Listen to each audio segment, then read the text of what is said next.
Hello, welcome to Video Mania 2. I'm the man behind the counter, Duncan, and today I'm going to give you my list of the top 10 90s action movies. The criteria for this is they're just pure action movies. I have some honorable mentions as well, but it's not action sci-fi, and it's not action comedy or action martial arts. Like The Perfect Weapon is a great action martial arts movie. Universal Soldier, Terminator 2, and Demolition Man, I consider action sci-fi. There's some great action set pieces in them, but there's a strong science fiction element to them. So I just wanted to keep it to just pure action for the most part. Now, some of the movies I'm going to mention have some comedic elements to them. One of them even has, you could make an argument, has some science fiction elements to it as well. But I tried to keep it just pure action, and they came out in the decade of the 90s. So without further ado, I'm going to start out with my honorable mentions. This is in no particular order either. The first one is Sudden Death, starring Jean-Claude Van Damme. It's directed by Peter Hyams. They reunited from Time Cop. This is basically Die Hard at the Stanley Cup Finals. And I just pre-ordered the 4K coming out from Kino Lorber, and I'll have a full review on that when I get it. But this is a great 90s action movie. It wasn't a huge hit at first, but it caught on in later years, and people really appreciate it, and some people consider it among Van Damme's best. So we have Sudden Death. Then we have from 1997, Air Force One with Harrison Ford, and he's the President of the United States, and Air Force One is hijacked, and he was a combat veteran, so he tries to fight back, and he does. And this is a great action movie. It's directed by Wolfgang Peterson. Overall, it's very solid. You could easily make an argument that this should be in the top 10.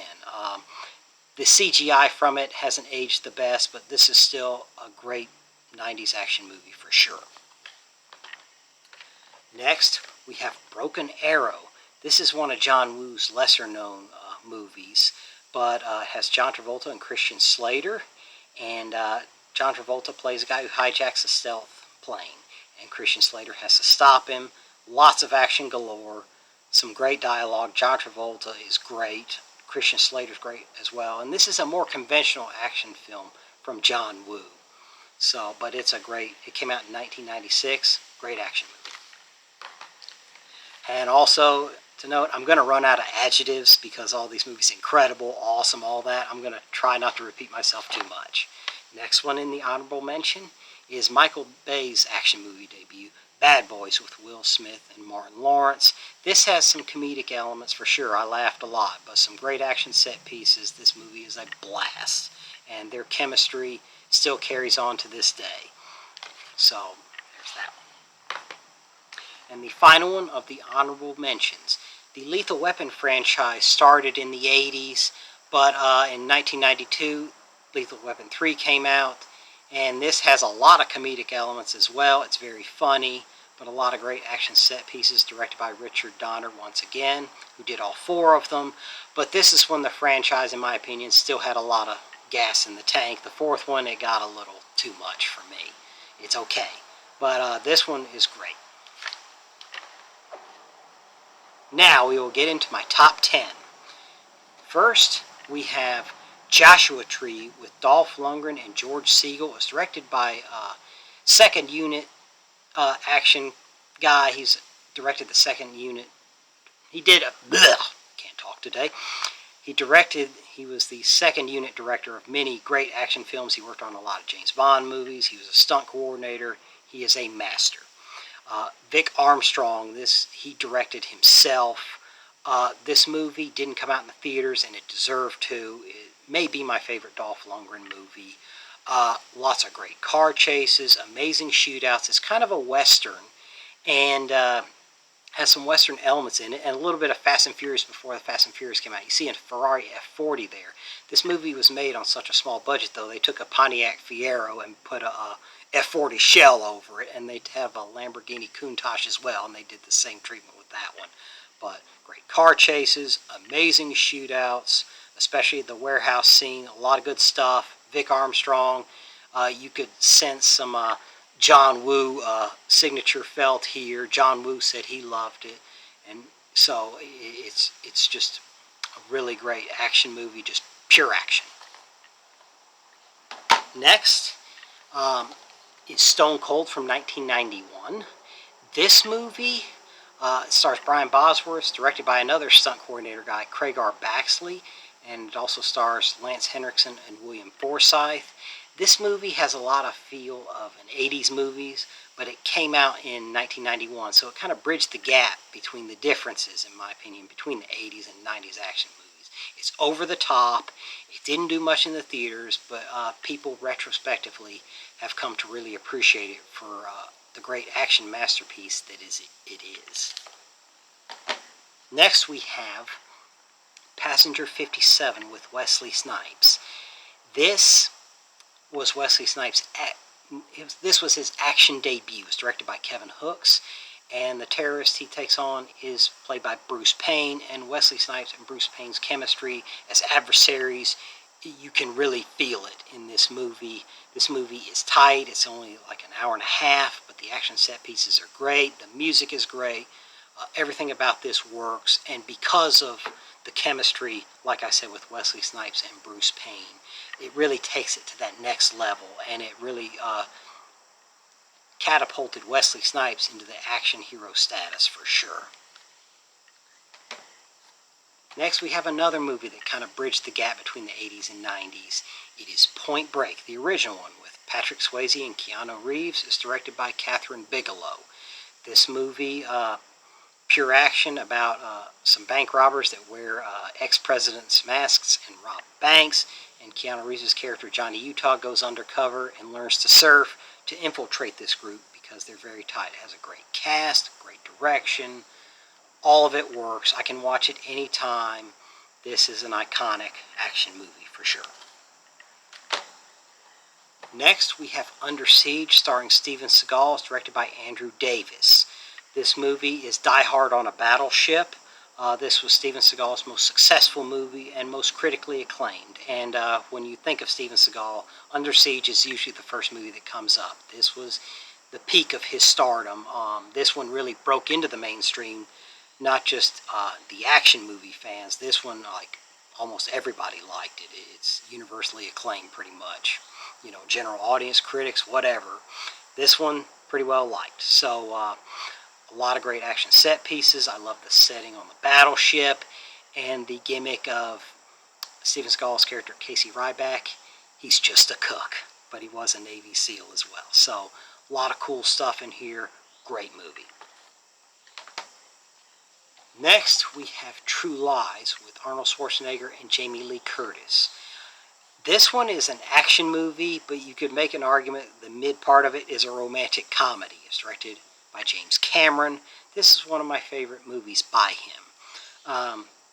Great action set pieces, over the top. The production values are top notch, and the special effects still hold up very well. There was still a lot of practical stuff. It looks amazing. James Cameron, you know, this was in the 90s, you know, he was really on fire with his set pieces, and his attention to detail really shows here. And Arnold Schwarzenegger and Jamie Lee Curtis, you wouldn't think they'd have great chemistry just when you look at it on paper, but they do. And it's very funny as well. Tom Arnold's a comedic sidekick with the comic relief. That works very well. Everything in here just works. It came out in 1994 and was a smash hit like everything James Cameron does. And this one stands the test of time as far as 90s action classics. This has to be in there, in my opinion. Next, we have Hard Target with Jean-Claude Van Damme. This was John Woo's directorial debut in America. Lance Henriksen is the bad guy once again. Here, Van Damme plays Chance Boudreaux. He's a guy who gets caught up in an illegal manhunting scheme in New Orleans. Lance Henriksen conducts hunts on people that are less fortunate, and for rich elite people who want to hunt humans. That's his business, and so Van Damme has to stop them. And the set pieces in here from John Woo, you could just feel that Hong Kong sensibilities in here, in the final fight in the Mardi Gras graveyard warehouse. Simply amazing and jaw-dropping stuff. I feel this has to be in the top 10 for sure. I absolutely love it. when I first started collecting movies in the 90s. This is one of the first titles I bought. Great movie. Next, we have John Woo again. This is when he was beginning his ascension into elite director status. This is Faceoff with John Travolta and Nicolas Cage. He reunited with Travolta after Broken Arrow that I mentioned, and Nicolas Cage here. This has a little bit of science fiction elements because they swap identities, and they explain it, how they swap identities, pretty detailed, like how you can become someone else. They had like a voice recorder they lodged in your throat so you sounded like the other guy, and they explained how they made your facial structure like their guys, and the two opponents here are great. The acting is over the top. The set pieces, John Woo's signature is felt all over here, like the slow motion coats blowing in the wind and the pigeons, all that stuff. It's all here. So this is one John Woo. This came out in the summer of '97. Really great movie. One of the best from 1997 in my opinion. This should be on a list. Next, we have Michael Bay. This is when he began his ascension as a respected action movie director. This is when he was on fire. Nicolas Cage, once again. The Rock. An army general who's fed up with some of the way the government has been running things. He infiltrates Alcatraz and gets a hold of some chemical weapons, and he's trying to achieve his goal. Nicolas Cage, he began his ascent into the action hero mode. Here he's kind of a nerd with the chemical weapons, but he has to team up with Sean Connery to break into Alcatraz, and Nicolas Cage's character, Stanley Goodspeed, steps up to the plate throughout the movie. It's a whole ton of fun, amazing action set pieces. The acting is great. Ed Harris plays the general, and he's great in everything he does here. But Michael Bay, the set pieces here, this movie still holds up very well. Came out in the summer of 1996 and was a smash hit, and deservedly so. And the final movie from the 1990s Action Vault, Speed, starring Keanu Reeves and Sandra Bullock, is directed by Jan de Bont. This movie, Keanu Reeves plays a SWAT detective, Jack Traven. He gets on a bus, and Dennis Hopper is the villain, and he rigs the bus. Once it hits 50, a bomb is armed. If it goes below 50, it explodes. So they have to keep the bus moving in Los Angeles traffic, and Keanu Reeves' character must take on Dennis Hopper, and their chemistry is great. The back and forth, they're playing a game, and some innocent bus passengers are caught in the middle. It has some romance, great action set pieces, and the suspense never lets up. There's 3 different sequences. Like the first one was a bomb on an elevator. The movie starts out with that. Then you have the bus, which is the main part, and the end in the subway. So it's just from start to finish. They establish the characters as they go along. It's great. Just an amazing movie. This is another one that broke through outside of the action movie fans. Everybody that just would look at a movie loves this movie. It's absolutely amazing. So, that's my list here. Do you have a list? Name your top 10 in the comments. Do you think I left anything out? Feel free to list it. Just please be respectful. That's all I ask. And don't forget to like and subscribe, and I'll see you next time.